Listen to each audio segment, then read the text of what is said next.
feel for where I need to No. be? Okay, thank you.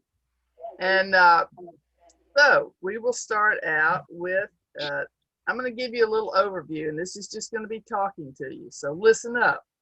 Um, if you want to do business with the state, and in many cases with local government agencies, you need to be what we call SWaM certified. And SWaM is an acronym for small, women-owned, and minority-owned company.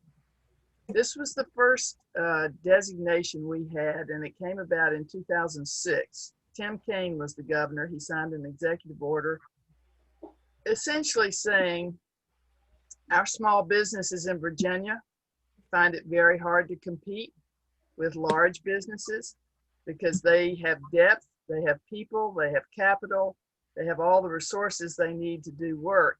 So I am going to tell you right now, state agencies, that I want you from now on, this is 2006, so it's 14 years ago, I want you from now on to give preference on certain valued contracts. That is, at the time it was under anything under $50,000. That has since been increased to anything under $100,000. But I want you to give preference to our small businesses, and they will only be recognized as small if they're certified by my agency, which is the Department of Small Business and Supplier Diversity. So we went about certifying, well, now we have about 16,000 vendors certified as small. It's a process. You have to apply. They review your application to see that you've got all the documentation saying that you are eligible. So once you get certified, you have an advantage for any contract in value under $100,000. Small business, and now we have a new category called micro, which is even smaller than small. And I'll get into the criteria for those in a minute. But so we have two categories: micro, small, and those are based on size. And then we have also woman-owned and minority-owned companies. Now, we don't at present have any set aside based on race or gender. It's a race and gender neutral program. The only set asides are based on the size of your business. He wanted to give a level playing field across the board. And actually, he did want to give preference to women and minorities, but there was a ruling by our Attorney General that it was unconstitutional until we had proven beyond a preponderance of doubt that women and minority-owned companies were not getting the same advantage just by having this small. We've proven that, but no one has yet gone to, I think Governor Northam is the closest one who's gone to a preference for women-owned and minority-owned companies.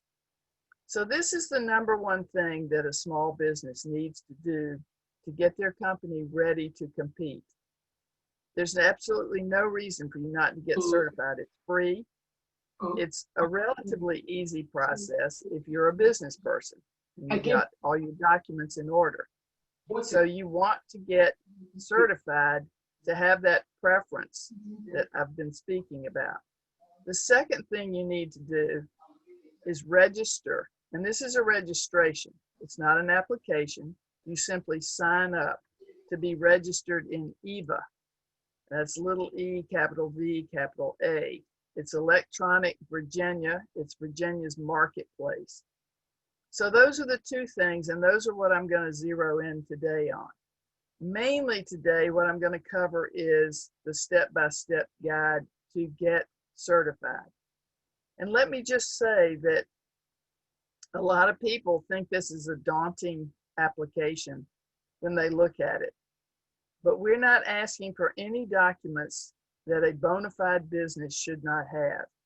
So if you don't have these, you need to get them together. Most of them you will have. There are a few you might not have. But these are all things that a bona fide business should have, and you should have it in-house.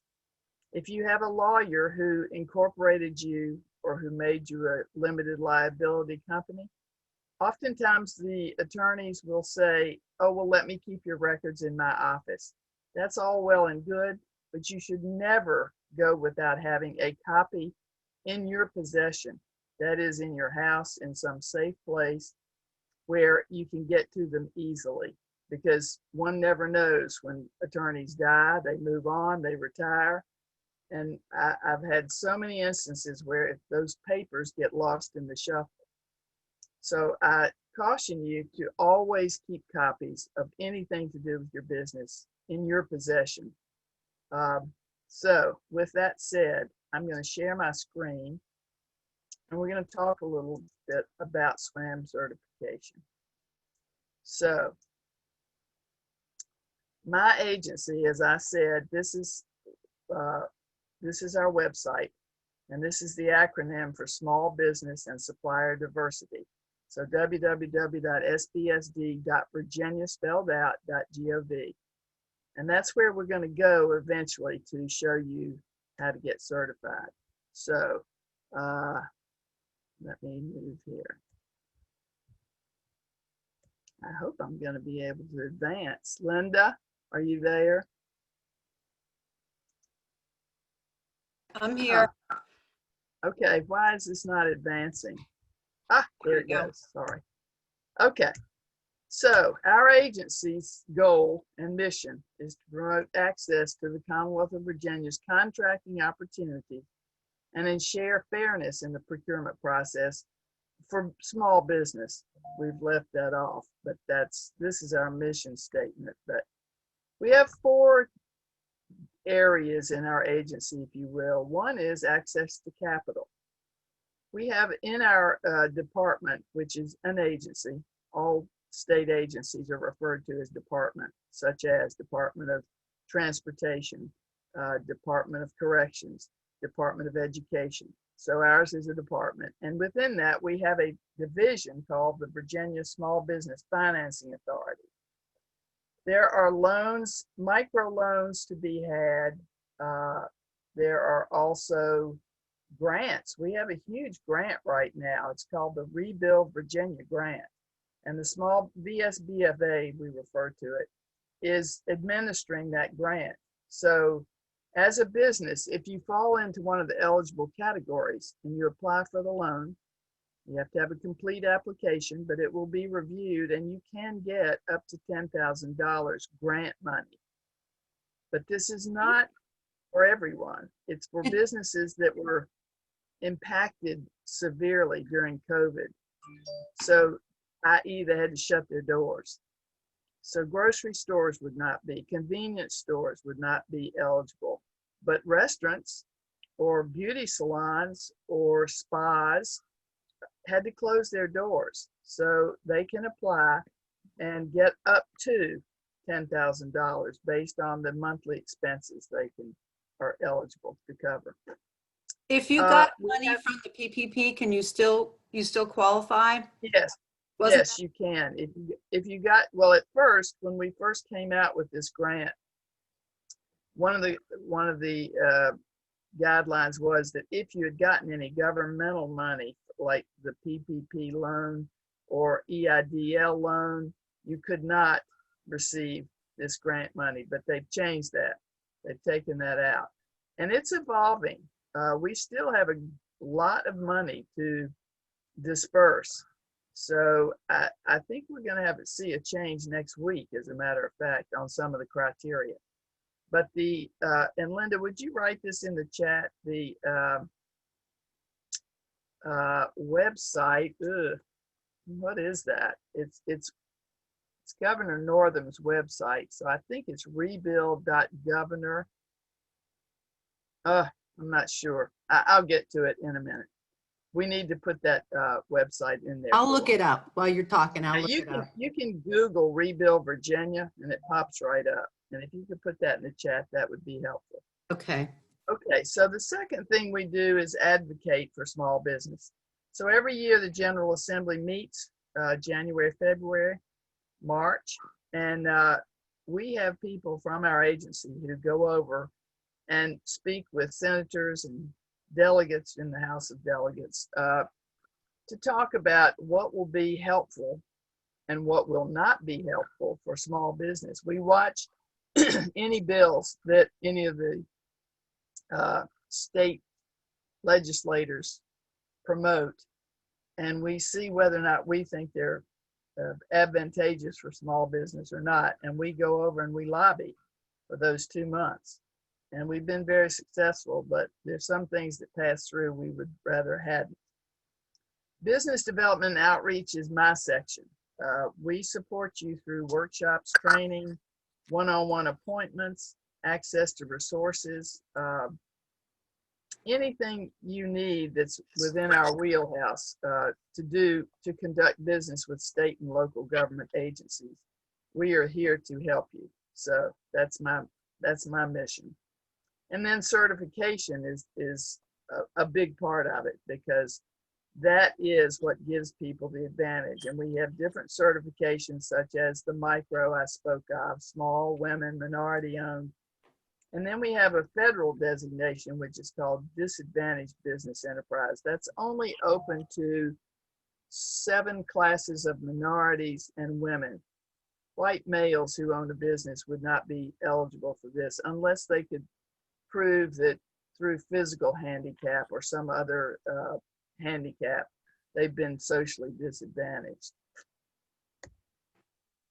So as I said, SWaM is the acronym for Small, Women, and Minority Owned.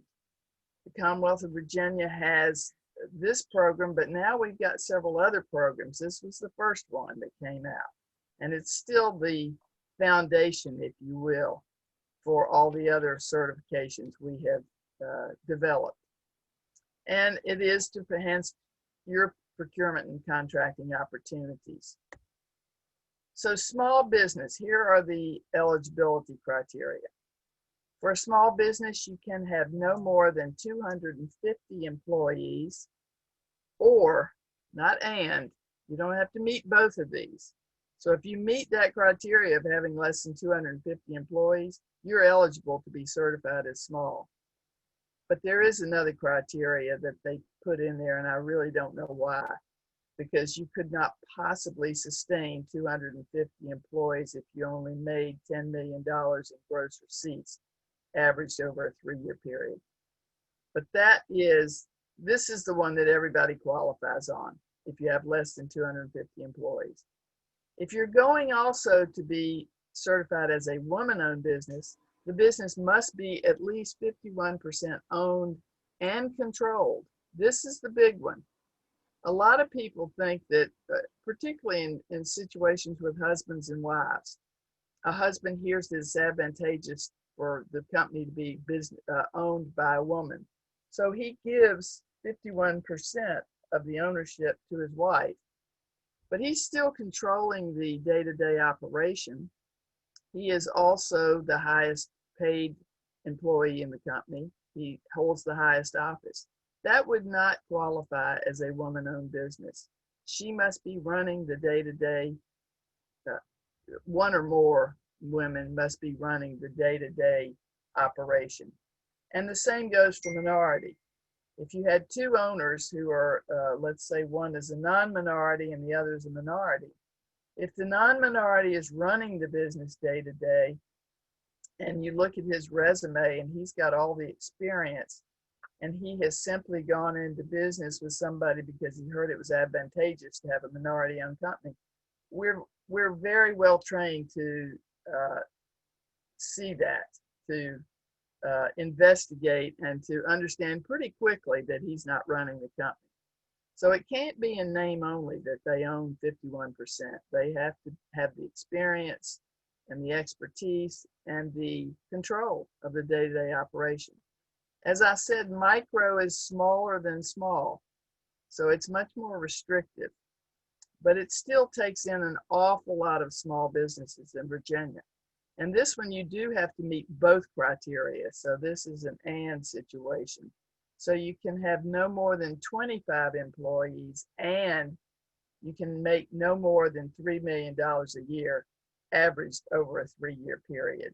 So you might make $6 million one year, $2 million the next year, and 1 million the next year, you would still qualify because average over the 3-year period, that's still less than 3 million a year.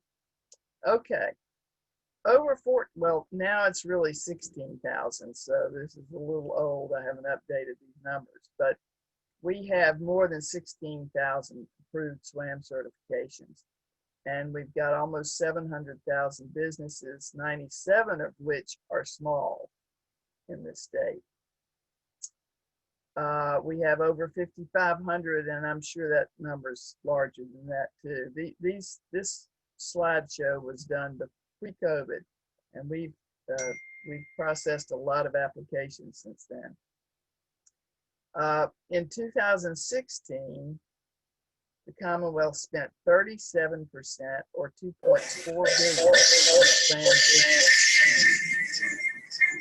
SWaM certification is done online now. It used to be a paper application. It is all online, so we cannot even accept paper applications. If you mail one in, we'll just send it right back to you. So standard processing is 60 business days, not calendar days, but 60 business days from receipt of a complete application. So our reviewers, and I'm not a reviewer, but our reviewers of applications have a tickler file, and they don't even bring your application up until they've hit the 60 business day. That takes out all holidays, state holidays, and weekends. And as you well know, we're going into a heavy holiday season, so when people will be taking vacation as well. SWaM certification used to be a 3-year period. It's now been extended to 5 years through the General Assembly. So, wait a minute. I think what I want to do is quickly go through these, and then I'm going to take you to our website. I believe, Linda, didn't you send this PowerPoint out to everyone? Sorry, I've muted him. I did not, but I can do that right now. I just wanted to make sure the one I had was current, but I can send out. So I will do that. Yeah, it is current to the extent I haven't updated some of my figures, but it's good enough. I will send that right now. What's going to happen when we go to our website, I'm going to show you how to get into the application. Once you have completed the application, at the bottom of the page, there'll be a next button. And when you hit that next button, based on the way you answered the questions on the application, for instance, if you said you had employees, 3 employees, and an employee, remember, is someone who takes a regular paycheck, either weekly, bi-weekly, monthly, and it's someone you're taking out Social Security and insurance taxes for. So if you have people who, for instance, a lot of owners will say, well, I'm an employee, but they're not taking a regular paycheck. They're taking a draw. They take money as they need it. And it could be they use contractors who file a 1099. They're not W-2 employees. So if you don't have employees, don't answer the question. A lot of people think it's more impressive if they say they have 3 employees. But if you, and it's not, we certify businesses all the time that had just started yesterday, or not literally yesterday, maybe 2 months ago. And they have nothing. They have no employees. They're just getting their feet wet. But we certify those people. So do not say you have employees to impress anyone or to make us think you have more depth than you do. That's not the issue. Because if you say you have employees, one of the documents that will be asked for after you complete your application is the 941 quarterly withholding forms that you have to file with the IRS. Well, if you don't have employees, you're not filing that form. So, but one thing, these first 6 documents are things that everyone has to submit. We need to see proof of identification, which would be a copy of your DMV license, a picture ID issued by a government agency. We also need to see proof of U.S. citizenship or permanent residency. And of course, your license has to be current, and your passport would have to be current. Or you could use your birth certificate. If you're a resident alien, you could use a permanent resident card or your certificate of naturalization. Then you need documented proof of your owner's contribution to the business. And translated, what this means is, what did you invest to start your business? Where this is important is with women-owned and minority-owned companies, because this goes back to what I spoke of earlier. When a person, a husband or a partner, gives 51 or majority ownership, 51% or more, to a partner to get the advantage of being woman-owned or minority-owned, this is where we find out, did that woman or did that minority person invest any money, or did they just get handed something? So it doesn't have to be elaborate.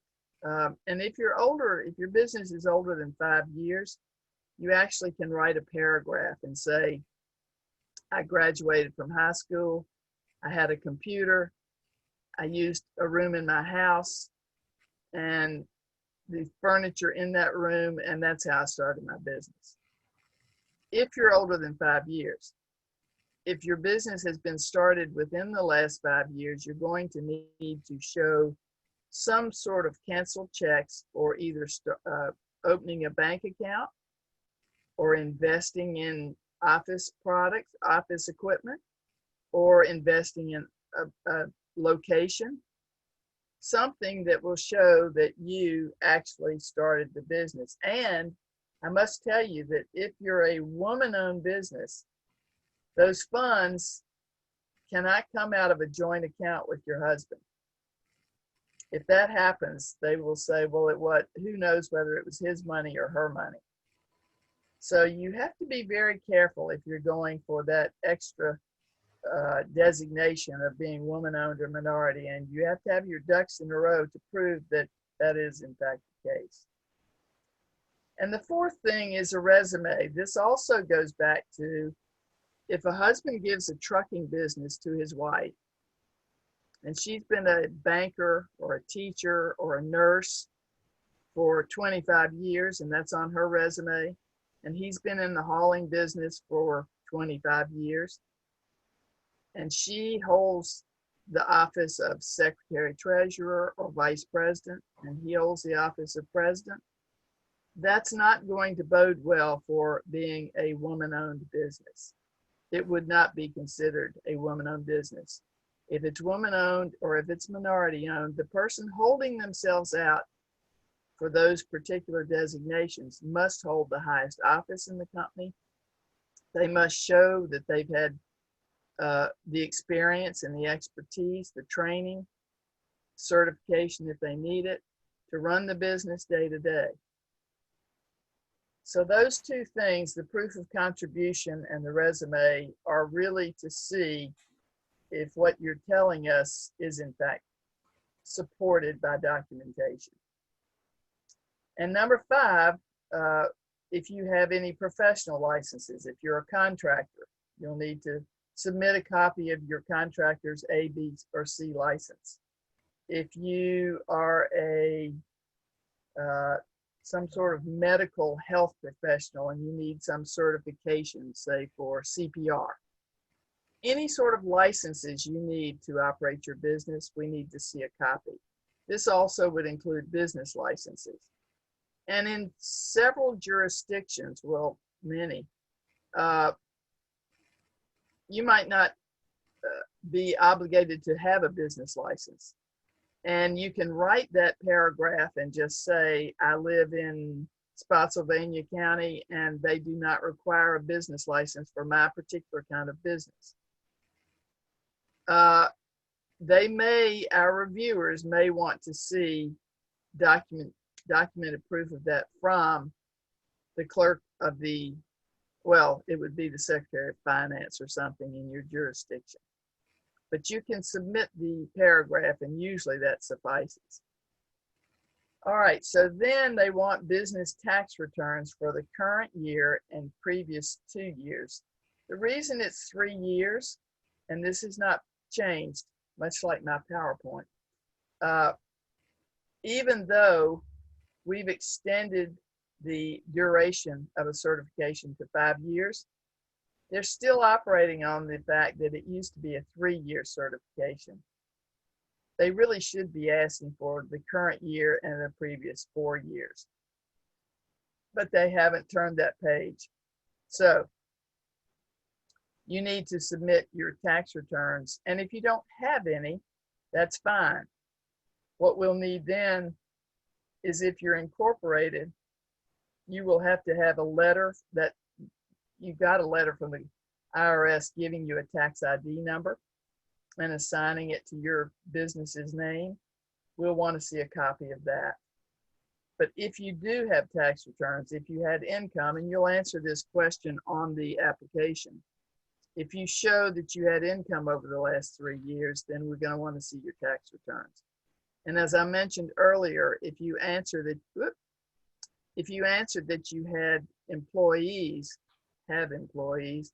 they will also want to see that first page of your 941 quarterly federal tax return for the most recent 4 quarters. And the reason they ask for 4 quarters is we have seasonal businesses, let's say contracting. They work hard in the warm months and they sort of diminish quite a bit in the colder months. And the same with catering. They're high in the holiday season and they, level out at other times of the year. So these people add employees at those busy times. And we ask for 4 quarters so we can average it and give you the advantage of those slow times.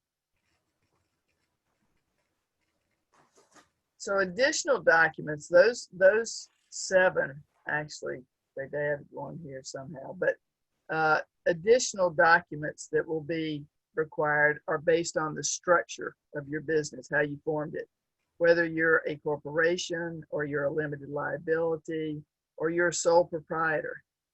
So let me go back to corporations. If you're a corporation, and these are non-negotiable, these are things that any bona fide business, if they call themselves a corporation, are supposed to have. So we'll want your certificate of incorporation from the State Corporation Commission.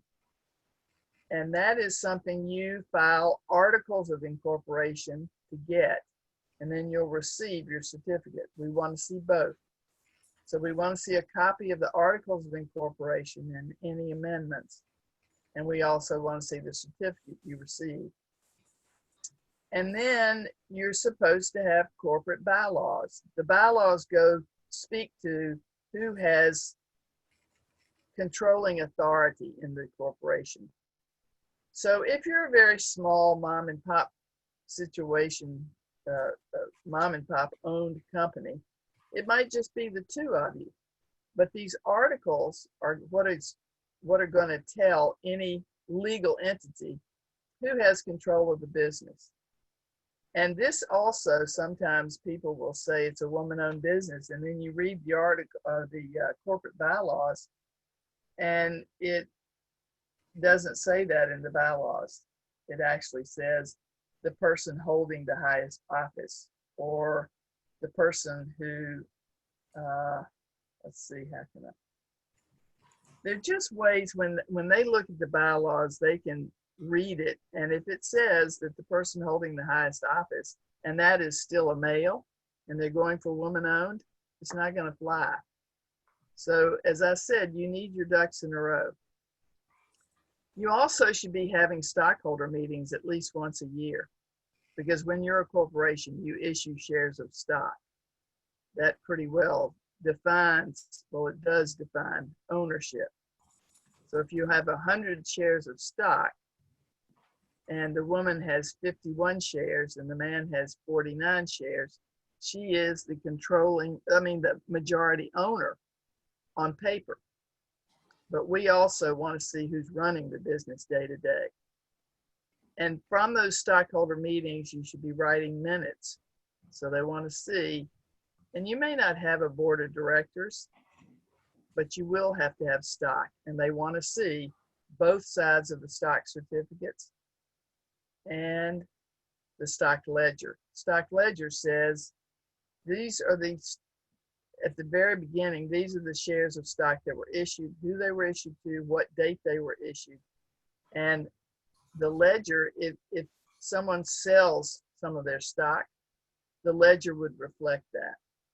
It would say that it was sold from this person to this other person, how many shares, what the date was.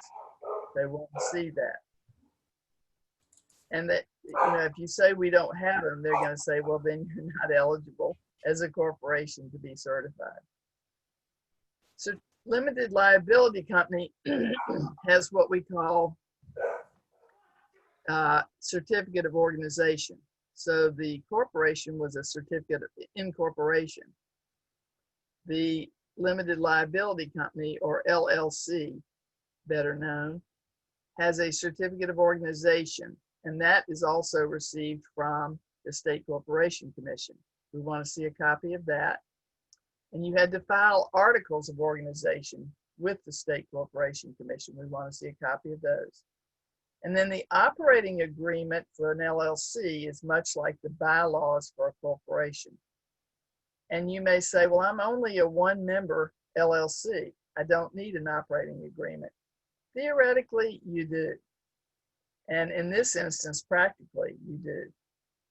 They want to see that. And there are templates out on Google. If you go out and Google template for an operating agreement for an LLC, you can find them, and they're free. They will, some of those sites will try to charge you for a corporate book to give you all kinds of documents that you should have anyway.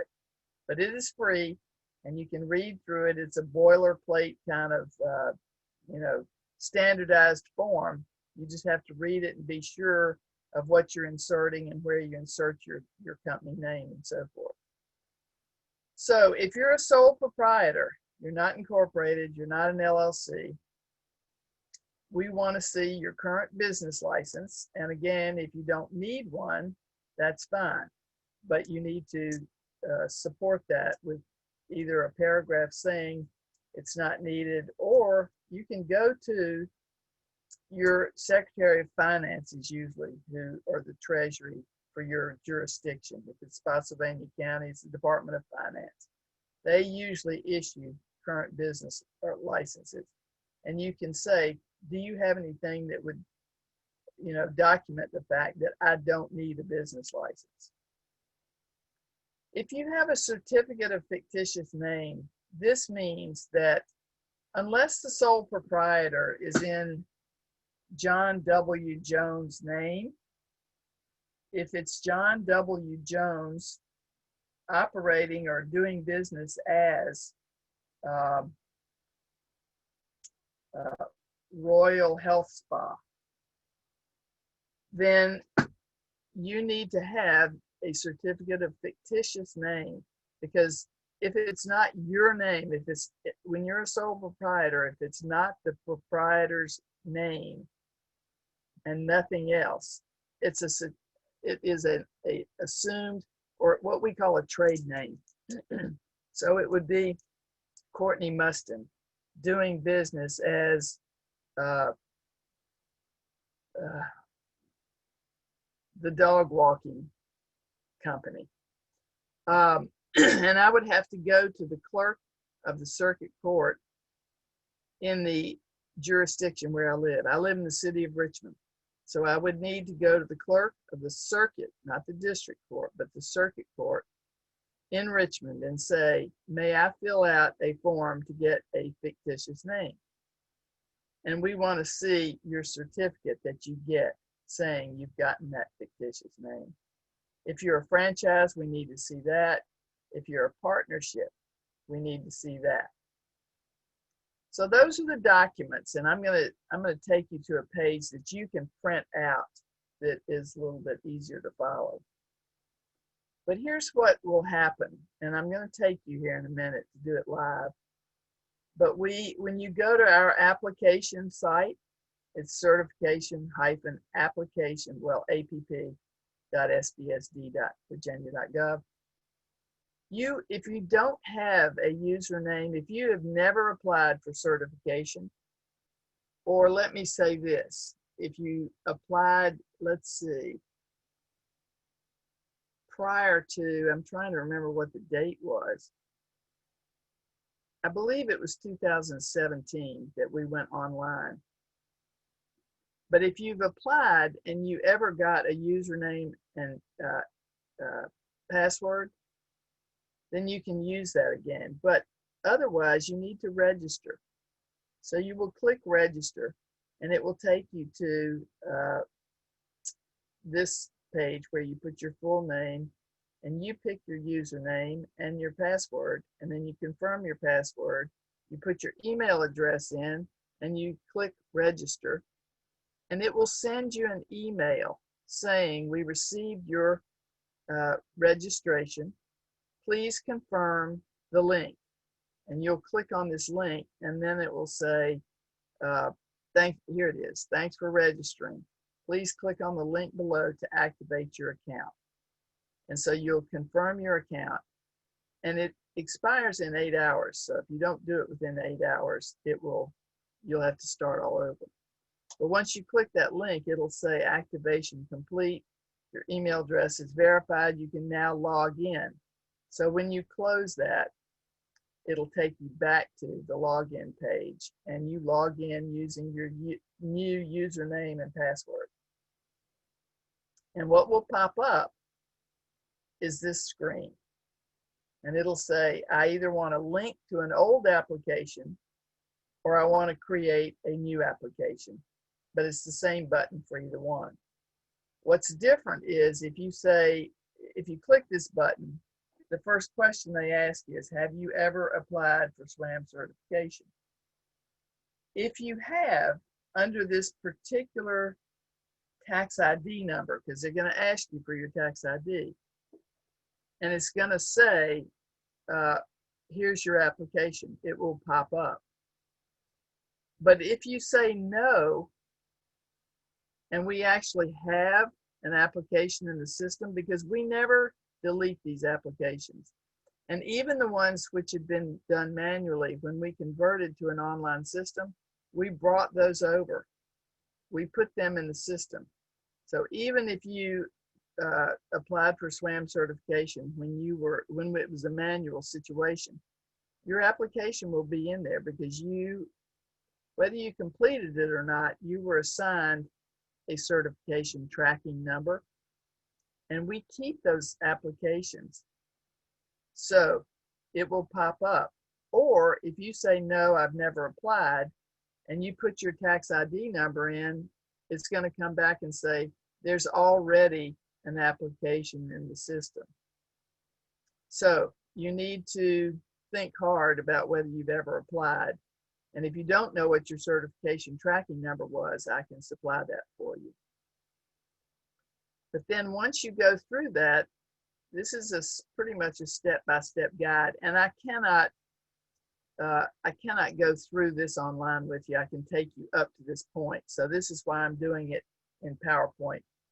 But it will say select the designations you're applying for. So you might be applying for small.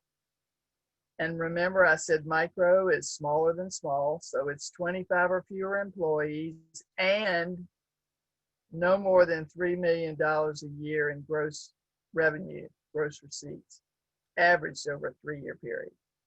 If you're going for woman-owned, just be aware that you're not going to get it if you don't have all your ducks in a row about holding the highest office in the company, making the most money. It doesn't have to be a lot more, but you can't be a woman-owned business and your husband is making $100,000 and you're making $85,000. At least it has to be equal, but it's safer if it's a little bit more. And the same goes for minority. You can't have a non-minority partner and have that person hold the highest office in the company or be making more money than you are. So And also remember, you got to file your resume, you've got to file your proof of contribution, and they're looking at it closely, and they're pretty well trained at sniffing out inconsistencies. Then we have a service disabled veteran owned. Now this is a designation. It's not a certification. You first and foremost always have to be certified small. Then you can check these other boxes. But now these first four are certified categories. This is simply a designation. By law, we would have to make it a certification. We have not done so. And it does not apply to veterans who do not have the disabled designation. Then they ask for your most recent, wait a minute. I'm going to, well, the rest of it is pretty much straightforward. It's name, address,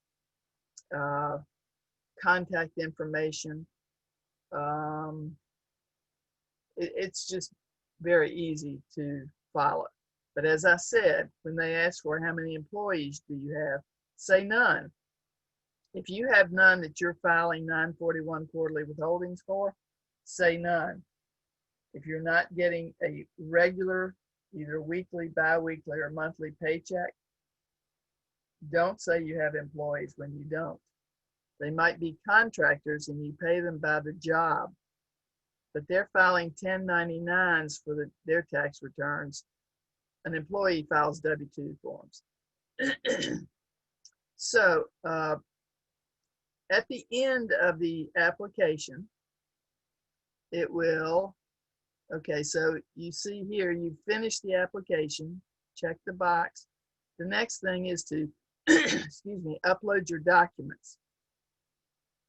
And here is what this looks like. So based on the answers you gave on your tax return, these are the required documents. The first thing is, if you said you had income over the last 3 years, it's going to ask for those tax returns. But if you put, no, I haven't had any income to date, I'm a startup business, that's fine too. You shouldn't be asked for these tax returns. If you are, however, sometimes for whatever reason, I think that's been corrected, but at the outset of this online system, people were being asked to file these, and you just simply upload a piece of paper with your letterhead on it, your business and your address at the top, and just say, to date, I have not filed income taxes, and sign it and date it. Any statement you make has to be signed and dated for it to be accepted. So, and it will ask for these tax returns one by one. So don't, if you have to file or upload tax returns, don't save them all in one file. Save them individually by year. So for the most recent year, it would be presumably 2019. If you haven't done those yet, if you got an extension or something, then file 2018. And the first most recent year has to be a complete tax return. If you are a sole proprietor, you would have to submit your personal income tax return, even if, and use a Schedule C where you list your business. And that's true in many cases also for a limited liability company. But the next year after 2019 or 2018, as the case may be, it would be tax return 2 years ago. So whatever you're using as your most recent year, then this one would be the next year. So if it's 2019, it'd be 2018. They only want the first page. And on the tax return for the third year, they only want the first page. Make sure those tax returns are signed and dated. And also, if you are filing a Schedule C on your personal tax return, it's going to want the complete return for the most recent year For the second most recent year, you would need to do the first page of your personal income tax return and then the Schedule C, which is going to list your business on your personal tax return. And the same goes for the third year. And as I said, if you listed that you have employees, it's going to want the first page of that 941 quarterly you're filing for the most recent 4 quarters. If you have no employees, it shouldn't ask the question.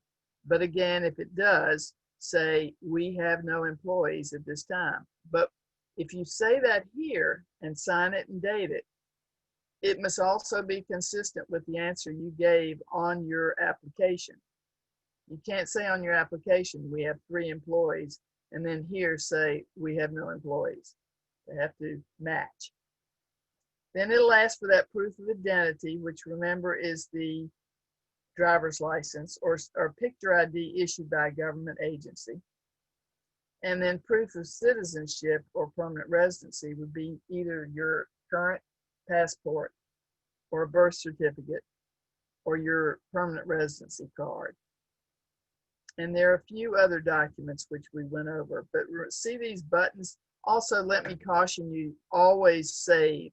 See this button at the bottom? Because if you don't save the pages and you have to leave for some reason or get out of this website and come back, it will not be there. So be sure you save every page. And then when you hit next here, you're going to get, there's an affidavit you have to sign which says, I've never been debarred from bidding at the state for fraud or anything else. And then once you finish that, next it will say submit. It will let you know that it's received your complete application. And so once your application is filed, remember I said no one's going to look at it for 60 business days. So if you did it today, it would probably be sometime in February, might even be March. I'd have to count on the calendar before anybody looks at it. So just be aware of that, because I get emails all the time saying I filed my application, submitted my application 6 weeks ago, and I haven't heard anything. You're not going to. They haven't even looked at it. They are not going to look at it for 60 business days. And if everything's in order when they look at it, then they will either deny you or approve you. If it's not in order, they have the right to come back and ask for additional documents. And then the ball is in your court to respond timely, or it's just going to sit there. Okay. So once you've filed your application, and this is what happens, people start checking the certification application status in 6 weeks. Don't bother. It's not going to be, it'll say pending. It's going to be pending until someone looks at it. And if it's in review, as I say, they'll click the button and approve you right on the spot. So there are very few you're going to go out there and see that it's in review, because once it's in review, it's either going to be approved or denied. But this is we have links called What's Hot on our website, and one of them is you can check your status. So if you get through this process, and I'm certainly available for one-on-one guidance on this, but here is my contact information. And this number is my office number. Pre-COVID, I put in the chat my cell number. That's a much better number to get me on. I will get calls here through this number. I have forwarded this number to my home phone. But the problem with this is, if you call me, I won't see your phone number in the caller ID, because it's going through my office. So what I'm going to see is my office number that has been forwarded to my phone. So I would prefer if you use that 804-205-7459. I put it in the chat. Okay, so what I'd like to do now is, if I can do this, I'm gonna have to stop and come back in. Well, let's just stop here. Do I have any questions from anybody? Because it's easier as we go along to ask the questions rather than to wait at the end. Hey, Courtney, good morning. I can barely hear you. Good morning. Good morning.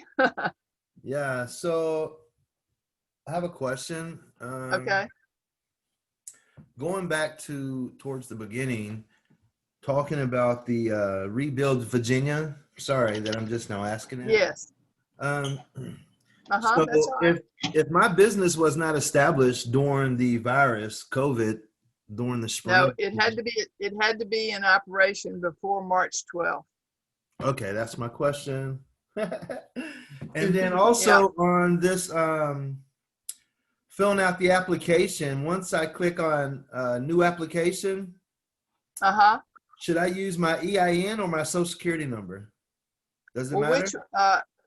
Well, we highly advise against using your social security number, just because even though all of these lines are secure and they're confidential, no one has access to them.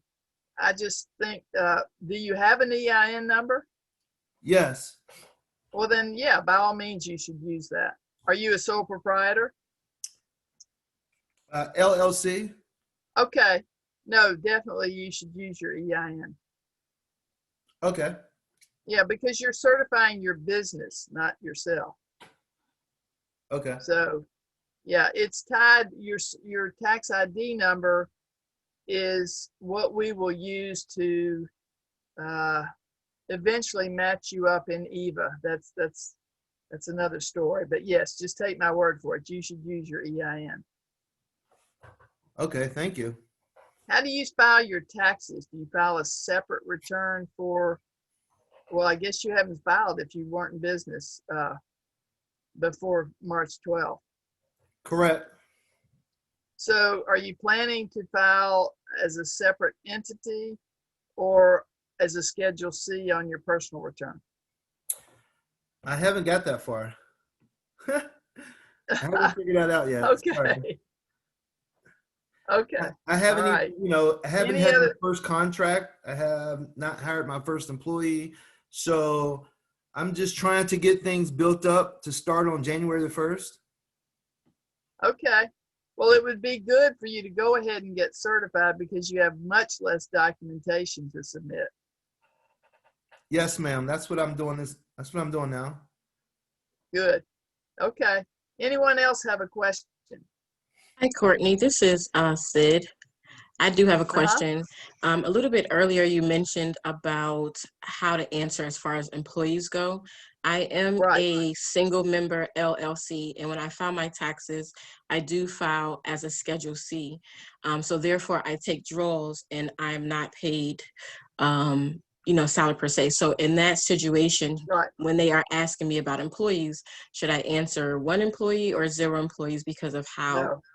Zero, because you're not really an employee. Has to be paid regularly and has to have taxes taken out and has to file these 941 quarterlies. And even if it's 1 employee, if you say that, they're gonna, where is the 941? Because on the face of on the front page of the 941 quarterly, it will say this company has 1 employee. Okay. But you're not doing any of those things, so you don't file that return. So say none. Okay. And that's the case all the time. Okay. Yeah. Thank you. Yeah. Anyone else? I have a question. Okay. For the Rebuild Virginia, if your business has been established for longer than a year, but you haven't filed taxes yet. That would be a stretch because you have to show I don't know that you have to show income, but you definitely have to show expenses. Have you, well, first of all, what sort of business is it? It's a food service business, mobile food service. A mobile food service, Yes, ma'am. like a food truck? Not necessarily a food truck, but I use my own vehicle to do the deliveries. Okay. So you're delivering for, say, another, somebody else who produces the food or No, cooks the food? I do the food. I cook the food. Oh, and deliver okay. it. So, Mhm. so you'd be sort of like a caterer, right? Yeah. Yes. Yeah. Okay.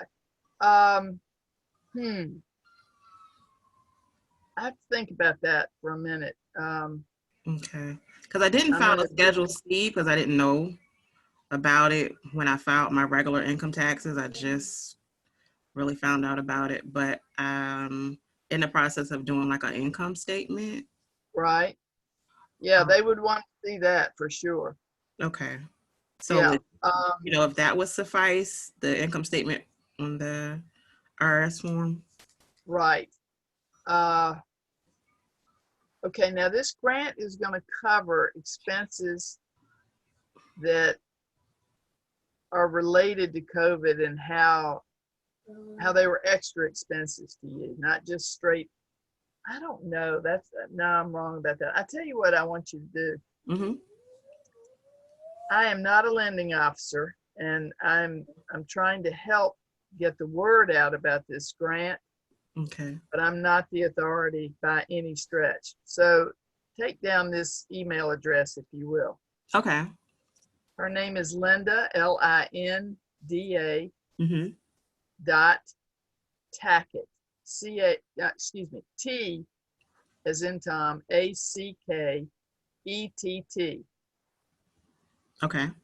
at the same address as mine, SBSD for Small Business Supplier Diversity, .Virginia spelled out, .gov. Okay. She is crackerjack about getting back to me and to other people. And if you can be as concise as you are able on your questions, Mm-hmm. and she will answer you right away. All righty. Thank you for that. Okay. Right. I feel more comfortable doing that. And when I say to you, I'll have to think about it. Basically, what I would do is pick up the phone and call her. Okay. So, yeah. So it would be better because you may have some other questions that you haven't posed to me. Right. Okay. I'll do that. You're in touch with her. Okay. All righty. Thank you. By all means, try, because we really want to get this money out. Okay. And there's a lot of it left. Okay. I will. Thank you. Yeah. Linda, Yes, did you put the website address for Rebuild Virginia in there? I did. I didn't put, it's the governor.virginia.gov, so I didn't. But does it come up right away? Yeah, I mean, when I Googled it and it came up right away. I just Googled Rebuild Virginia. Yeah. Right, I mean, it's all over the website or the Google. So, yeah. Right. Also, did everybody get a copy of the presentation? I did email that out. Just want to make sure, because there were a couple questions asking for that. So check your email and you should have that by now. Also, I did want to say that Courtney is available for one-on-one appointments, or if you're outside of her area, we can find you the right person to speak with. So I'll put my email in there. If you want to have a one-on-one, email me and I can get to Courtney. I can put Courtney's in there too, and you could email her directly. But she, if you get into it and you're, once you've taken the class and you're trying to register and you have questions, she's happy to help you.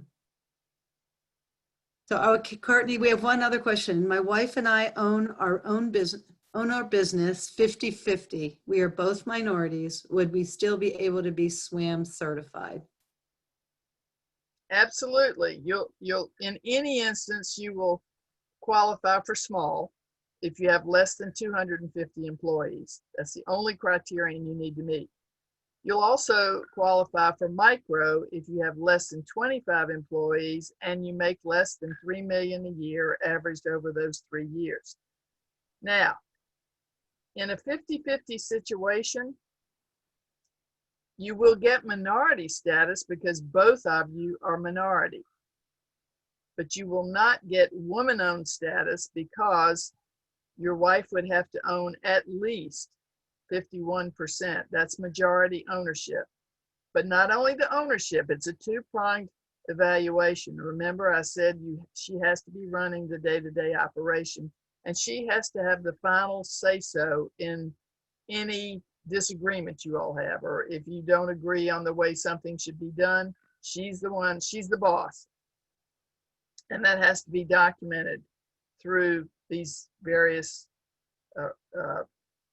papers that I've reviewed. So you would qualify as small, micro, as if you hit those size thresholds, and you will qualify as minority. Now, if you were 50-50 owners and one of you was non-minority and the other is minority, you would not get minority status because, again, in order to be minority owned certified, the person holding themselves out as the minority has to have at least 51% of the ownership. But since you are both minorities, you'll get that. So when you hear the acronym SWaM, remember that takes in 3 categories: small, woman-owned, and minority-owned. We even have companies that are certified as woman-owned, but they're not small. They're too big to be considered small. We have minority-owned companies that are not small. And theoretically, they're not going to have the advantage because the advantage is in the size of the business. That's where our set-asides are. However, it's a little bit of doublespeak because at the beginning of our fiscal year, which is our fiscal year begins on June 1st and ends on June 30th of the following year. So at the beginning of the fiscal year, every state agency has what we call a SWaM champion. They're usually in procurement, depending on the size of the agency. Sometimes it's such a small agency, it's the business manager or the director of finance.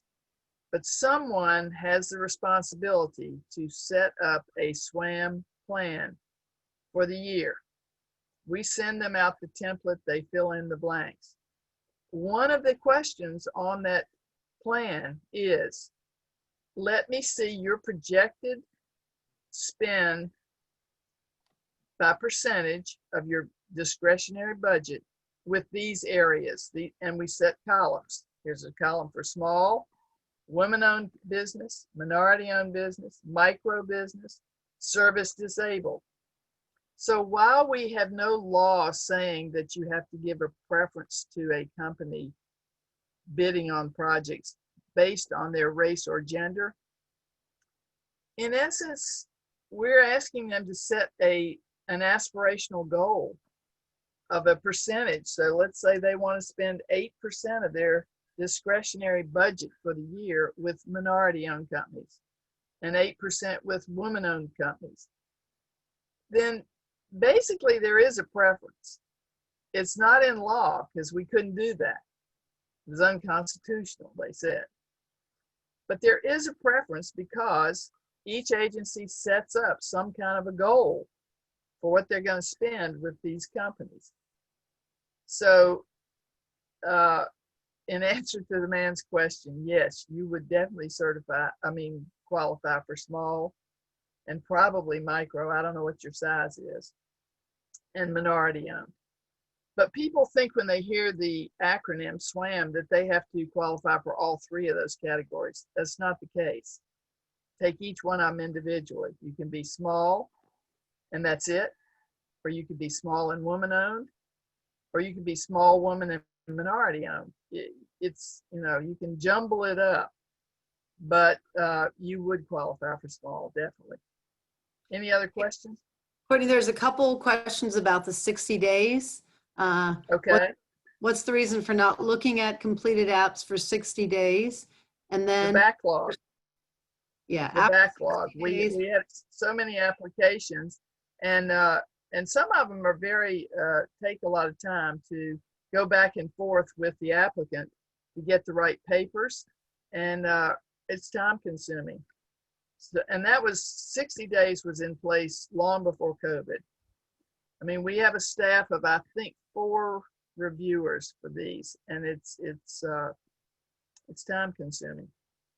And after 60 days, how long between review and approval? A click of the button, as I say. I mean, once they look at it, it's pretty well, yes, we can approve them, or we need some more documentation, or they're denied based on these reasons. Okay. And in many cases, people will be applying for small and woman-owned, or minority-owned is not as ticklish. I mean, usually that's pretty cut and dried. But for women-owned, so often it will be a family-run business, and it's all been put in her name. But in actuality, the husband has been running the business. So you really have to have your documentation, and it has to all be consistent. And they're trained to look. They can, I mean, after you look at these enough, you can almost do it blindfolded, but not quite.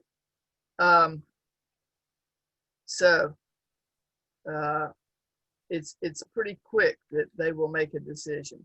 The only thing that would hold it up is if they need additional documentation. And when they ask for, excuse me, when they ask for that, you're not supposed to go to the back of the line. You're still holding your place in queue. But where you will, just by, human condition, go to the back of the line is if you don't send it in. It's up to you. Once they ask for something, if you send it in, and if you don't get satisfaction, please contact me. Next question, how much will LLC paperwork cost without a lawyer? Looks like someone answered that. My suggestion is work with your local small business development center.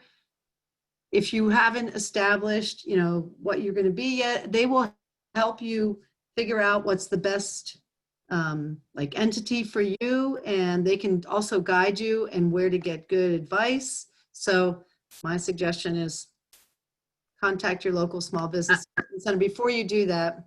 But someone said you can get it for $100. Okay. Yes.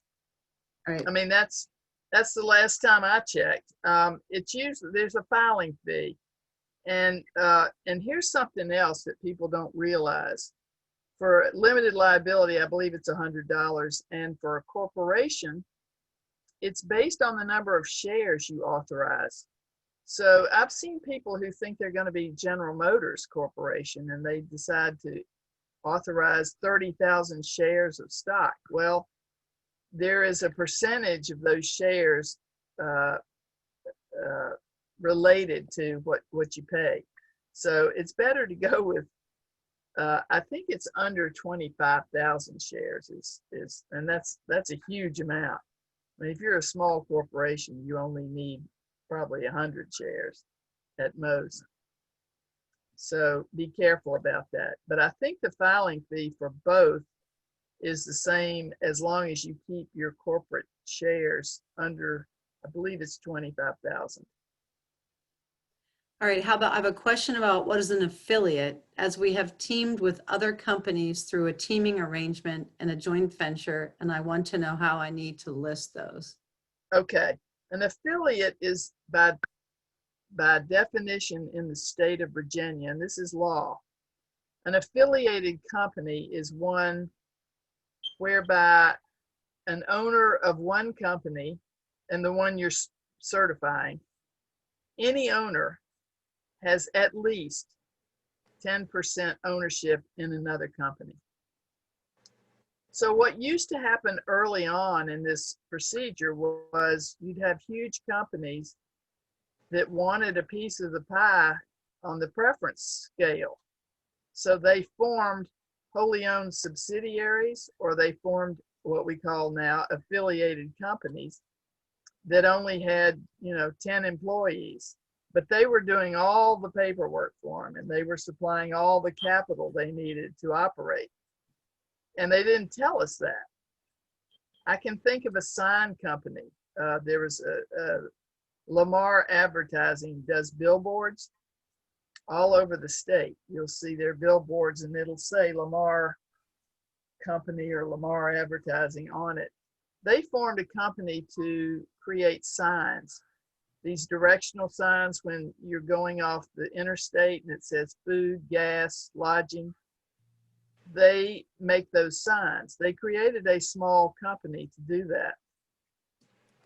And I don't know that they did it wrongly, but somehow no one knew they were affiliated with this huge company that had tremendous resources.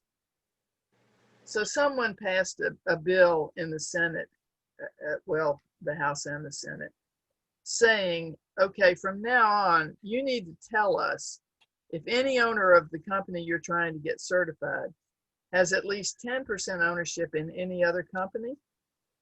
You need to tell us the company name, how many employees, what their revenues are, and you need to file their taxes, their 941s, and we're going to aggregate that. They're not separate entities. They're affiliated. That's not the same as partnering with someone or having a mentor agreement with the company. You have to have ownership. Affiliation that denotes ownership, common ownership in two companies, at least 10%.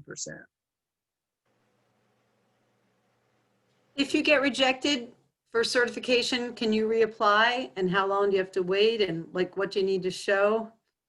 Normally you have to wait 6 months to reapply, but they've changed that. And now you can request a waiver to be considered earlier than that, but you have to have a good reason to request that waiver. And you have to have real good proof that the reason you were denied has been corrected or was a mistake. I have a question. Okay. If you apply for like a small business, I mean, all of them are small business, woman-owned business, minority-owned business, and I think they're economically disadvantaged, and you only qualify for 2 of them. Will they deny your entire application? No. Or, okay. No, they will not. No. Okay. You mentioned at the end the economically disadvantaged. That is, if you're talking about disadvantaged business enterprise, that's a federal designation. That's a totally separate application altogether. Okay. You can first apply for DBE, and if you're approved, you will automatically get SWaM. Small. I don't know about, well, you'd probably get minority too, for sure. But the process to be DBE certified can take up to 6 months. Are you saying E, B as in boy? No, D is in disadvantaged. D, Oh, okay. D, E. Should've known. Yeah, Okay. that's all right. So I would highly recommend that if you want both SWaM and DBE certification, you do those applications separately, because Okay. it takes much less time and it's much less laborious. If you think this is laborious to get SWaM certification, DBE, you have to tell them everything about yourself. So knowing that, should I take off the EDE so that my application does not take that long? Wait a minute, say that again. I didn't understand. Should I take it off until it's done through the federal government, so they don't have to go? Well, it's actually done. Are you talking about DBE certification? Yes. Okay. DBE is actually done by a separate set of reviewers in our office. We have 2 sections. We have the SWaM section and we have the DBE. So while it is a federal designation, you apply to us for DBE. We're authorized by the government. Okay. And yes, I would say do those separately. Have you already applied? You know what? I found out about this after I applied. So as we're talking, I'm editing. and uploading different documents. And I'm uploading you different can. documents, but I wish I knew about this before I did it. So here I am. I don't know if you can see me, but I'm over here like this is on my phone, and I'm over here changing stuff. Like, yeah, okay, let me change that. So that's Well, if I'm not mistaken, you can still separate those out, but I'll have to inquire about that. okay. What kind of business do you have? I have a consulting business. A what? Marketing and consulting. Okay. DBE certification is usually most applicable if you want to contract with agencies that have to do with transportation. Oh, okay. Well, that's good to know. Yeah, so VDOT, but it's. Well, I don't need it then. I definitely don't need it. I'll take it off. I think it would be highly advisable for you to first apply for SWaM.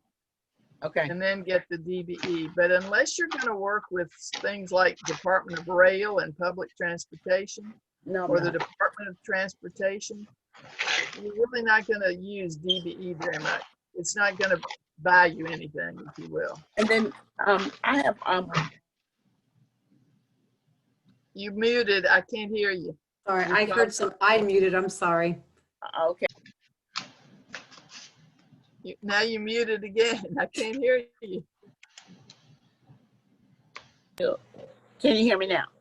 Yes. I'm sorry, Ms. Jones. It's okay. So I noticed that in the designations of, I can't see you, but I know you're there. In the designation of the type of business, it's a very long acronym. And the type of business, it differs from what the bank actually calls it. I want to say, I know it's a show, but NCIS or something. Are you talking about codes? Yeah, the codes. When you put in the codes? business, it really differs from what the bank actually asks. It's like a national number or something. And because I, looked up, the designation. And then when I was opening my bank account, it was like a totally, different, number. And they were like, I didn't recognize that number. So I didn't know if there's a place, I mean, it's done now, and I think it's okay. But the bank was actually more specific, and they wanted to know for auditing purposes what exactly the nature of that business is. But I guess on the on this application, it was a little more broad, is what I'm saying. Are you talking about the commodity codes that say what you do? Yes. Yeah, it's very broad on our application. And that's one thing I didn't go over, and I'm going to, is the commodity codes, because they're very important. Not so much on our application, but have you registered in EVA, Ms. Jones? Not sure what's that EVA? Okay, well we'll go over it. We're okay. I don't think I am. I might remember the letters. What I'd like to do now, do we have any other burning questions that Can we just, one more quick one is, Sure. Is there a place to go to see all the set-asides, like for the state and for federal government? Is there a place that they're all listed? That's actually a good thing to put on our website. Yeah, there is on EVA's website. You For can go federal as well? No, not federal. We're strictly state. Right. We don't list business, any sort of business contracting for federal. Actually, that's a great suggestion for our website. So anyway, sorry. Yeah. All right, so I do have one more question. I do have one more. At the end, at some point in the application, I want to say it was near the end, it asks if you want a special designation, if you don't want somebody to copy, a trademark or something like that. Exemption. Yeah, for exemption. Can you explain that? Well, what it's asking, if you claim that, you do have some proprietary information, and most people don't claim it because it is on copyrights and trademarks, and you're just saying, I want to be exempt from anybody being able to look at any what's the word? I can't think of the word. Proprietary information. So, but nobody is going to be able to get any of your information from our website. I mean, it's all secure, and you have to have a login username and password, and yeah. So Okay. if you didn't answer that yes, you're fine, unless you Okay. had a patent on something. Okay. And even then, you'd still be fine. So what I'd like to do now is quickly go to our website about this SWaM certification process. And no, this isn't where I want to go. Wait a minute. Oh, I'm so pitiful at this, you all.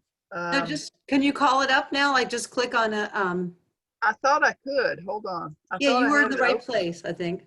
Yeah, but I can't see where it's open. Well, you can reopen it. You can open one. I can. New tab and then just click on All the. right, hold on.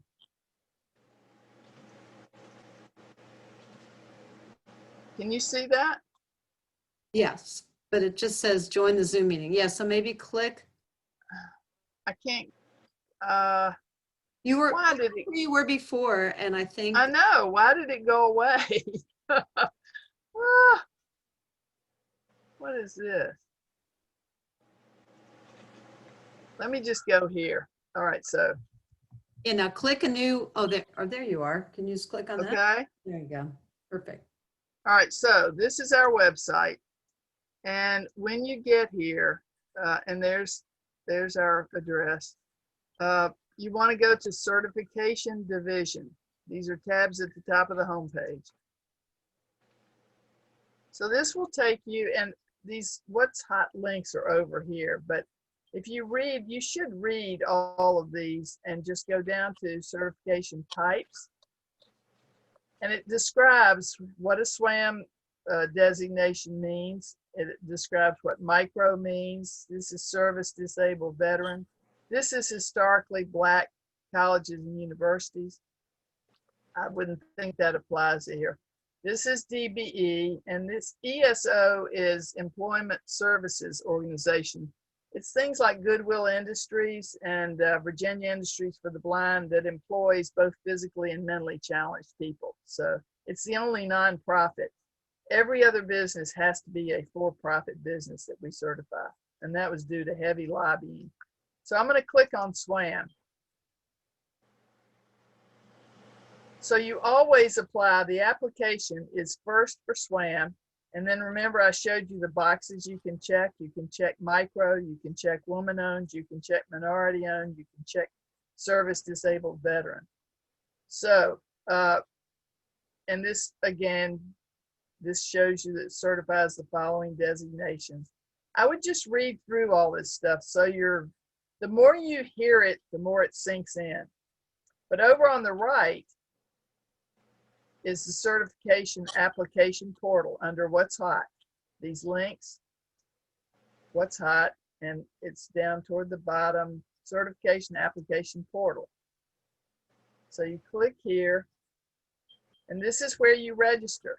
If you're not registered, you're going to put in your full name, you pick the username, your password, put your email in, and then hit register, and you're going to get that letter that says, thank you for your registration.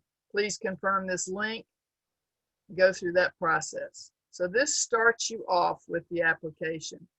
What I want to do is go back to, on this page, we're now in certification under SWaM, but at the bottom of the page, I want to take you, this is a great instruction manual. It's not something you read, it's a reference manual if you have a problem. It's got a great table of contents. I need to do this, I need to do that, and it takes you to the section. It's about 150 pages long, but it's a lot of good information and guidelines. So I'm going down, request additional SWaM. Well, that's if somebody's already certified and you decide you want to get micro. This tells you how to do it. But down at the bottom of the page for a listing of required supporting documents, click here. Remember, I went over this at the beginning. But here, if you click here, I would print this out because these are all those, and see, it is 6. I don't know why they had a 7. I don't know what that 7th one was, but oh, I know what it was. They had divided DMV license. Instead of 1A and B, it was 1 and 2. And that's what made it seven documents that everyone, all applicants have to submit these. But click on this, print it, and then check them off as you assemble them at your desk. And then scan them and save each one to a separate file so that you can upload them. So these are the first 6, and then you go down to these additional required documents based on the way you're structured, whether you're a corporation, an LLC. If you're a sole proprietor, they want to see these. And it says down here, businesses, no, that's not what I want. Here it is, additional required documents for new businesses. You need to read these all because this is one that Mr. Douglas needs. Your proof of EIN number, your letter from the IRS, they're going to want to see that since you haven't filed any taxes. They want to know that you've actually gone through the steps to be registered as a business. So I would definitely print these pages out and check off as you assemble these documents. And then scan them, save them to a file, and you'll be ready to upload them.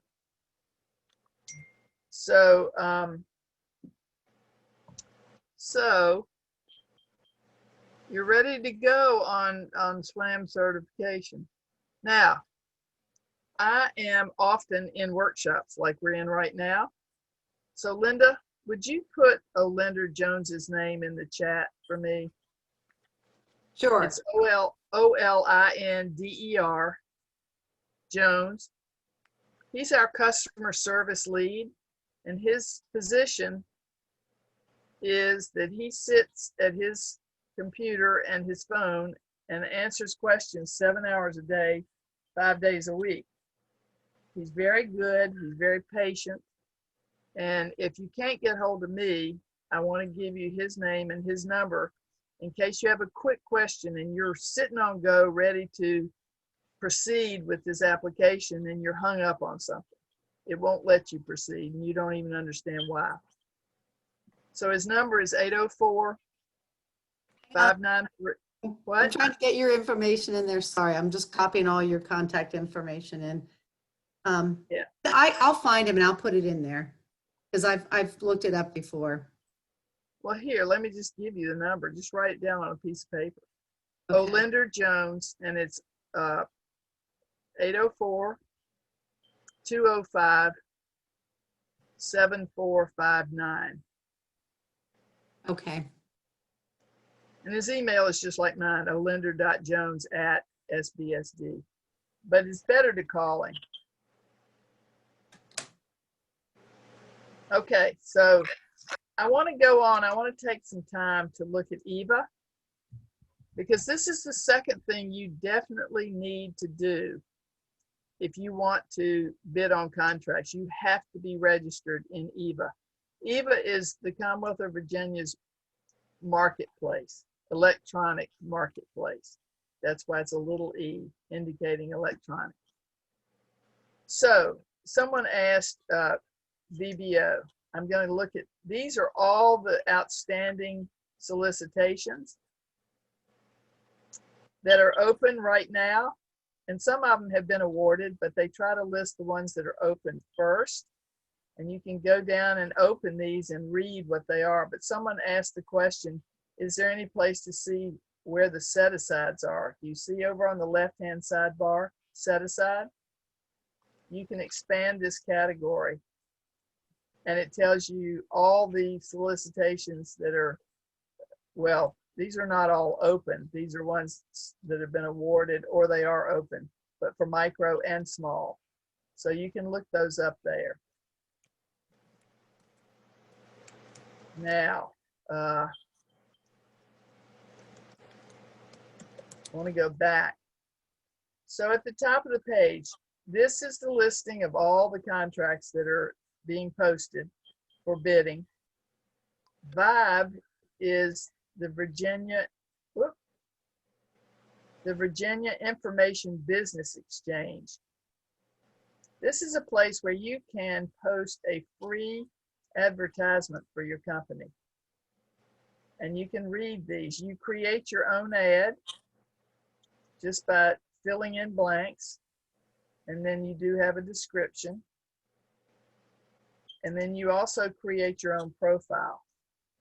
You list your company name, the industry, the position that you're available to fill,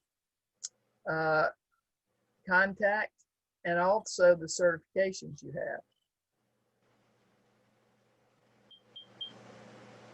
So this is an ad for buyers. It's also an ad for prime contractors who are looking for subs.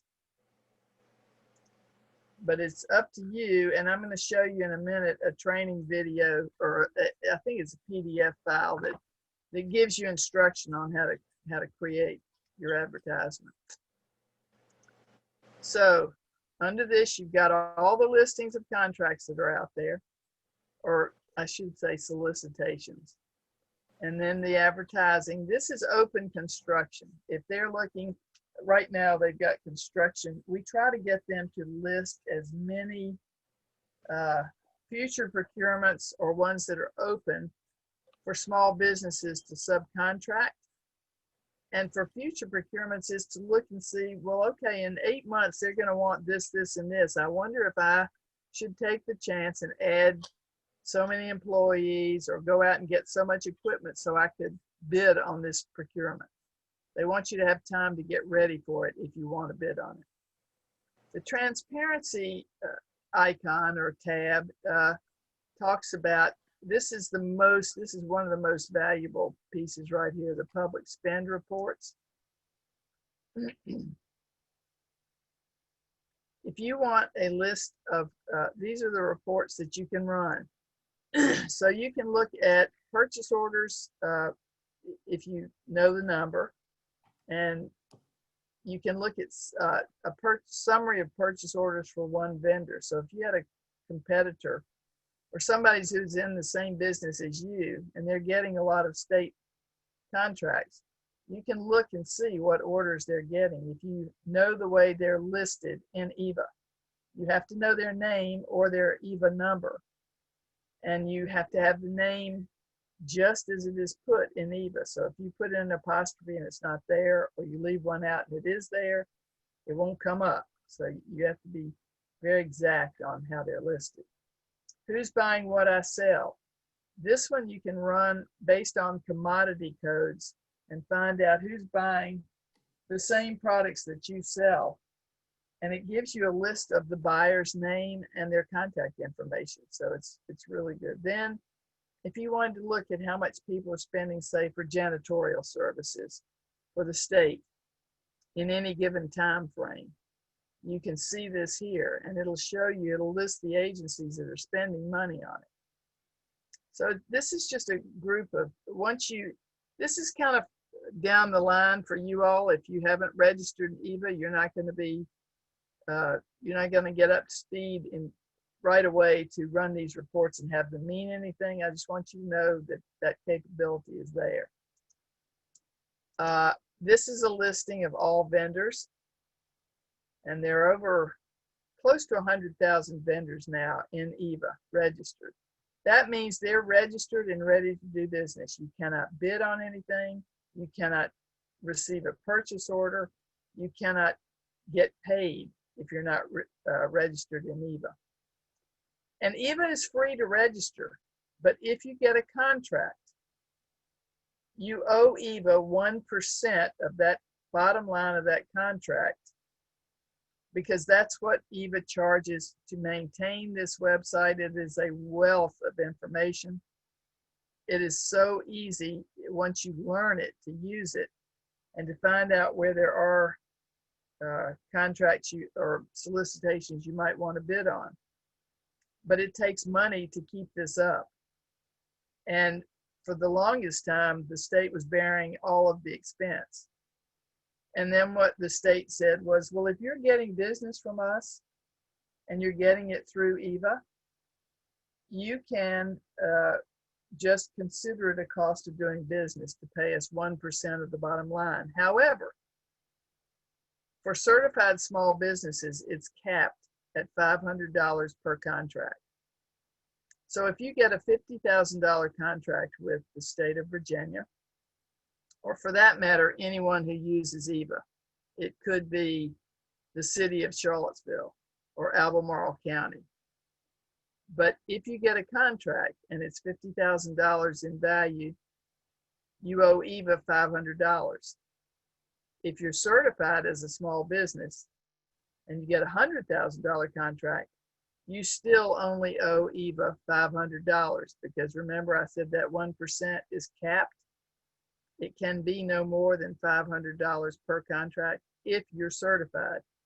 But if you were certified yesterday and your certification expired last night at midnight, and you get that contract today, you're going to owe $1,000, not $500. So it's incumbent upon you to keep up your SWaM certifications. Okay. What else? These are just some graphs that show where we spend money and how we spend it. And nothing else right now. This lists all statewide contracts. We have mandatory sources. We have non-IT contracts. That's information technology. And we have IT contracts. VITA stands for the Virginia Information Technologies Agency. So that's the whole, the state agency for IT. Resources is a really important link. You should read our story because that'll tell you what EVA is. EVA is divided into two divisions. Remember I said departments or agencies, and within agencies you might have divisions. The division of purchases and supply takes in all goods and services that the state buys. But we also have another division called the Division of Engineering and Buildings, or DEB. And that has to do with all construction related matters for the state. So if you're buying goods and services for construction purposes, it would go in DEB. But Division of Purchases and Supplies is by far the biggest division, and that's where we spend about $8 billion a year. And then Department of Small Business and Supplier Diversity, they talk about us, and mainly what I've talked about with you, that we certify.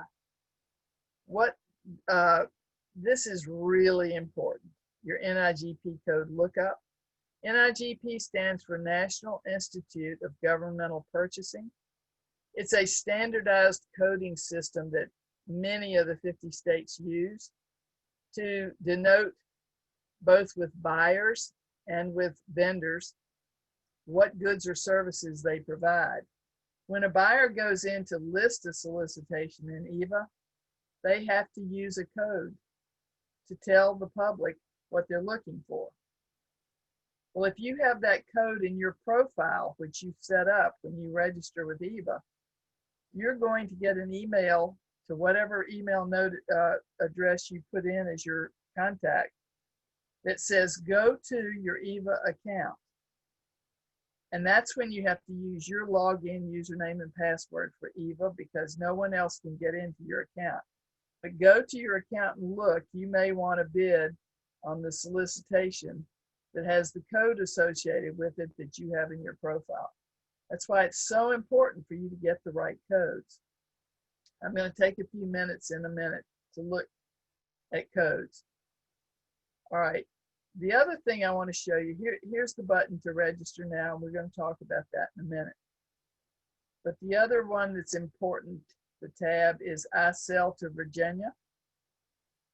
Click on this tab, and it will bring up a section here's our story again. It's talking about EVA, and it tells you what the rules are for purchasing. And it also, this is the important one, the tools, EVA vendor training. So if you click on EVA vendor training, it will take you to a set of PDFs, and in some cases videos, like there's a video. But it will tell you, here's an EVA overview. It'll talk about understanding those commodity codes, those NIGP codes, how to register with EVA. There's a step-by-step registration guide. You also want to be able to receive your orders electronically, either by email or fax, because we no longer mail them. So you should read all of these PDFs to get familiar with it. And then this is to file your substitute. This is for tax purposes. EVA has to file with the IRS a W-9 form that says this person just got a big contract. So they're getting income that they need to report. If you're a subcontractor, this shows how the payment is reported. This is important. Find and respond to VBO, Virginia Business Opportunities, accessing the VBO. I just went there to show you how you can look up set-asides, but this is a much more in-depth instruction. And then if you want to bid on something, here's what you do. If you want to respond to a quick quote, I'm not even going to go into that now. It's just, you need to get registered and get familiar and start navigating this website to understand what's available, because you don't know what you don't know right now. And I don't want to cloud your mind with a lot of stuff that is a little bit farther down the pipe. Maintaining your account. If you need to add or delete commodity codes, this tells you how to do it. It tells you how to receive free bid notifications. All of these are really worthwhile if you'll just read through them. And this tells you how to create that vibe advertisement. So now I want to go to the Register Now button. You're not a buyer, so you're not going to look at this column. You want to go over to vendor registration, and it gives you a step-by-step guide. I think it's 7 pages long. I would highly recommend that you either read it or print it out and follow along as you go. It just tells you, but it tells you here what you need. Of course, you're going to have your company name. You need your federal tax ID number, the addresses and the contact information you want to put in, and this is the one that's so important. You need to get a set of 3 or 4 good commodity codes that apply to what you do before you sit down, so you don't have to take the time, because this is a real-time registration. I don't believe you can save it. I think you have to do it in one sitting. So it goes on. I mean, this is a step-by-step guide on how to register with EVA. And it's very important, if you're not registered, to get registered. Now, I want to take a minute and go over to resources and go down to NIGP code lookup. This lookup book is about 116 pages long. Let me tell you from the outset, if you are a service business, that is, you're not selling any tangible product where someone can walk in your store, call you online, call you on the phone or go online and order from you. If you're not selling product, you're in a service business. Every one of your codes is going to start with the digit 9. Just take that as gospel. All service industry businesses have codes that begin with the digit 9. Products start with the digit 0 to 8. This code book hasn't been updated completely since 2011. This is the most recent update. Rather than sit here and try to figure out this 2 or 3 words that I want to put in here that pertain to my business, because you could be here all day long, I like to go over to the bubble with the question mark in it and go ahead above it and download the entire book.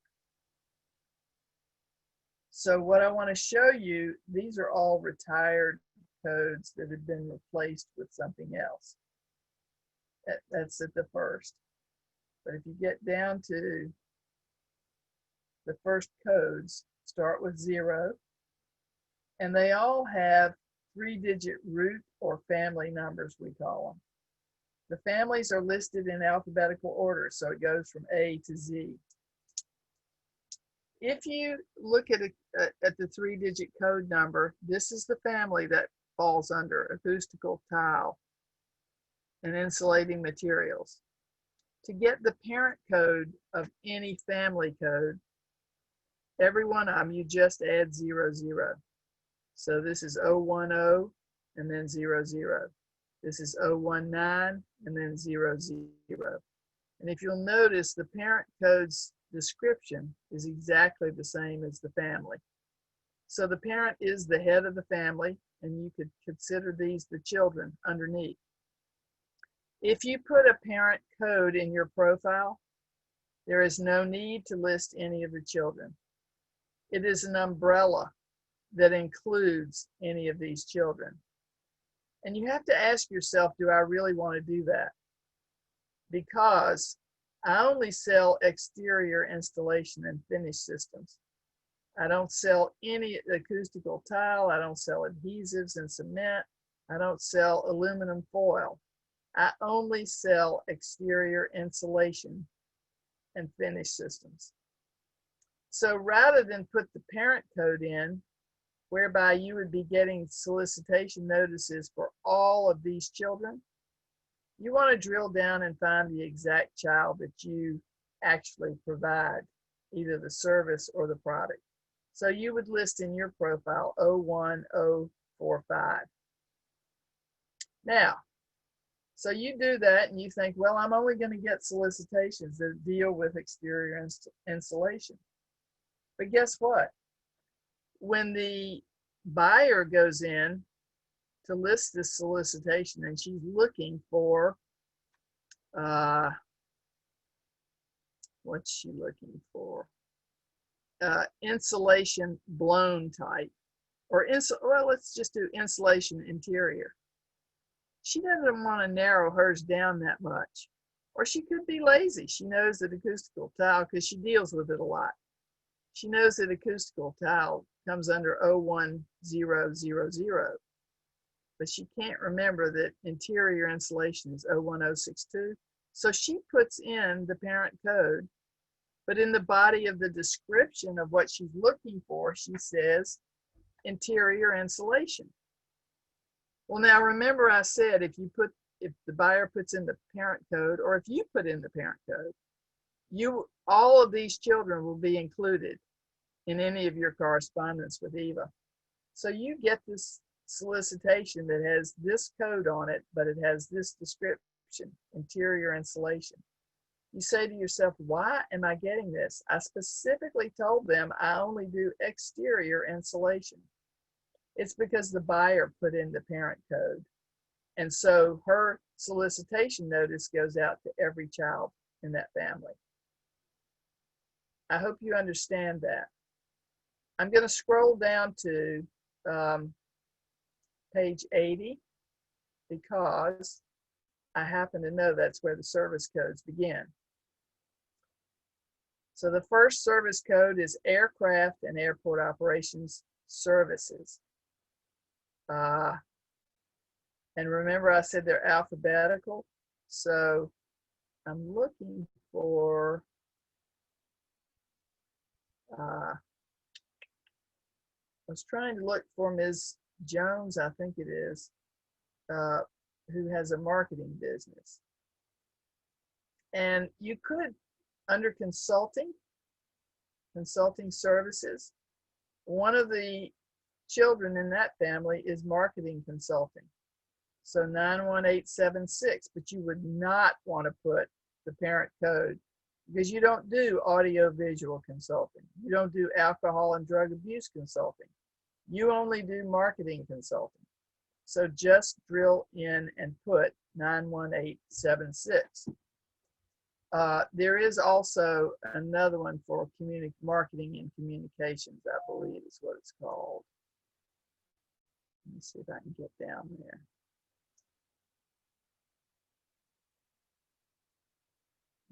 I thought there was one. There's something with communications, and I can't remember what it is. But, let me see. Communications. I forget where that is. But there is another one for marketing. But what I would suggest to you is that you just peruse this list and look at the big headings and see if anything in there could apply to you. And then drill down and look at the children and see what applies to you. I can't remember what it's called. It's not communications, I don't think. Well, wait a minute, maybe it is. Nope. There is one with communications, and I know it has marketing to do with it. I can't think right this minute. I'm almost at my limit. What I also want to show you is this. There's no reason to reinvent the wheel.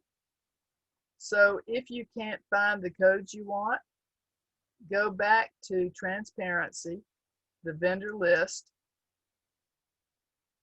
and just put in a generic term for what you do, because someone will have put that in the title of their business. So I'm going to put the word marketing in here.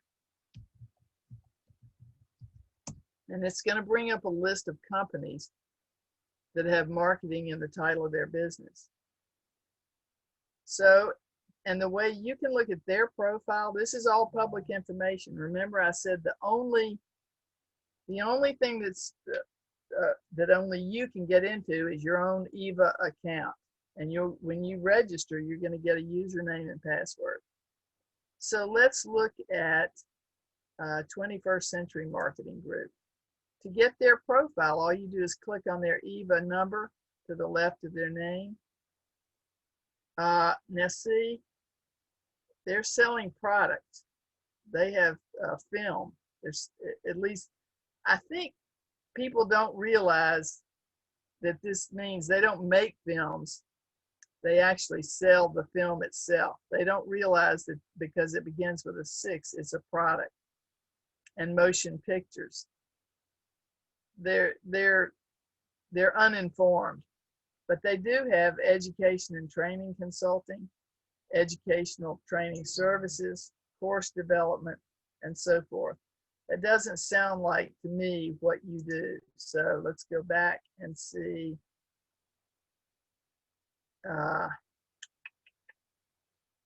Let's say digital marketing consultant.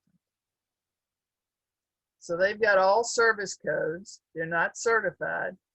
And more than likely, if they're not certified and they're small, they're not getting business. So write communications marketing service. That's one, 91522. So 915 is the big family. And let me see.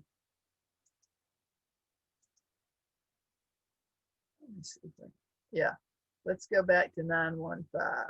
Communications and media related services. There it is.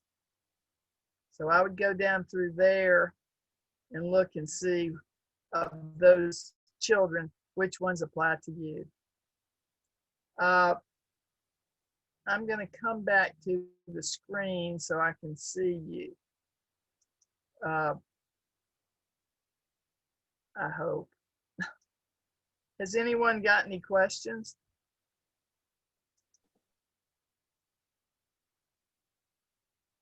Hello? I don't see any in the Linda? chat box. You don't see any? Nope, none in the chat box.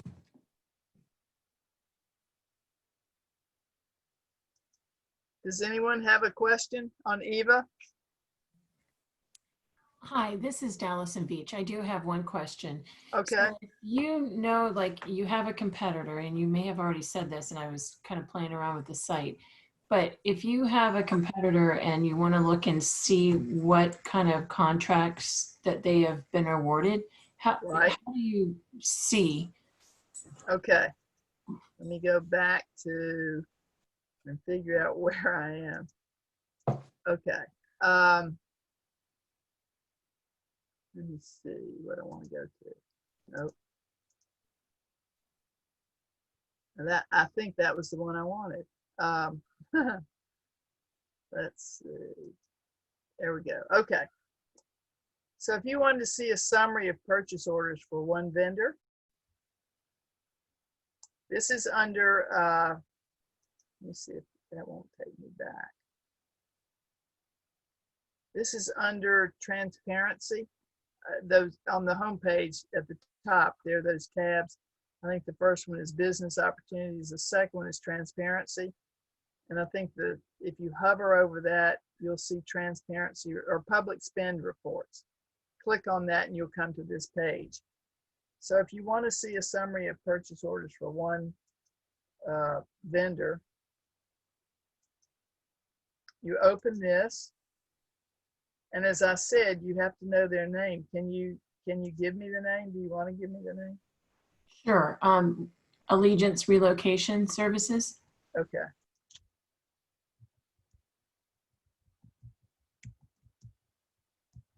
I'm just going to put that because that should be enough to identify it. You don't always have to put the exact everything. You just, what you don't want to do is put something you're not sure is correct.